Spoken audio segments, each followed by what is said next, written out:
जगन्नाथपुरी से मथुरा की ओर आ रहे थे। उनके पास बड़े सुंदर ठाकुर जी थे। वे संत उन ठाकुर जी को हमेशा साथ ही लिए रहते थे और बड़े प्रेम से उनकी पूजा अर्चना कर लाड लड़ाया करते थे।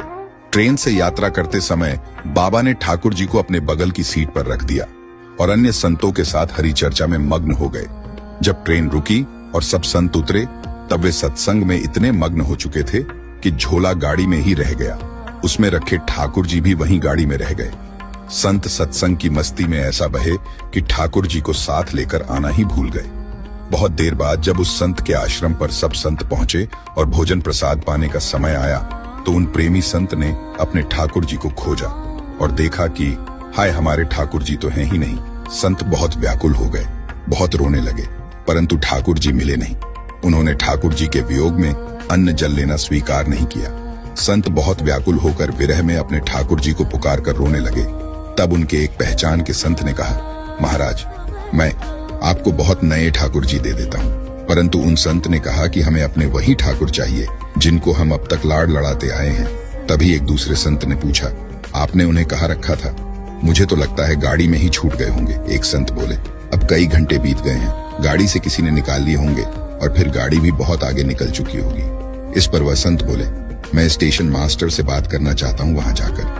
सब संत उन महात्मा को लेकर स्टेशन पहुंचे, स्टेशन मास्टर से मिले और ठाकुर जी के गुम होने की शिकायत करने लगे। उन्होंने पूछा कि कौन सी गाड़ी में आप बैठकर आए थे। संतों ने गाड़ी का नाम स्टेशन मास्टर को बताया तो वह कहने लगा, महाराज, कई घंटे हो गए, यही वाली गाड़ी ही तो यहाँ खड़ी हो गई है और किसी प्रकार भी आगे नहीं बढ़ रही है। न कोई खराबी है और न अन्य कोई दिक्कत। कई सारे इंजीनियर सब कुछ चेक कर चुके हैं, परंतु कोई खराबी दिखती ही नहीं। महात्मा जी बोले, अभी आगे बढ़ेगी, मेरे बिना मेरे प्यारे कहीं और कैसे चले जाएंगे। वे महात्मा ट्रेन के डिब्बे के अंदर गए और ठाकुर जी वहीं रखे हुए थे जहां महात्मा ने उन्हें पधराया था। अपने ठाकुर जी को महात्मा ने गले लगाया और जैसे ही महात्मा जी उतरे, गाड़ी आगे बढ़ने लग गई। ट्रेन का चालक, स्टेशन मास्टर तथा सभी इंजीनियर आश्चर्य में पड़ गए और बाद में उन्होंने जब यह पूरी लीला सुनी तो वे गदगद हो गए। उसके बाद वे सभी जो वहां उपस्थित थे, उन सभी ने अपना जीवन संत और भगवंत की सेवा में लगा दिया।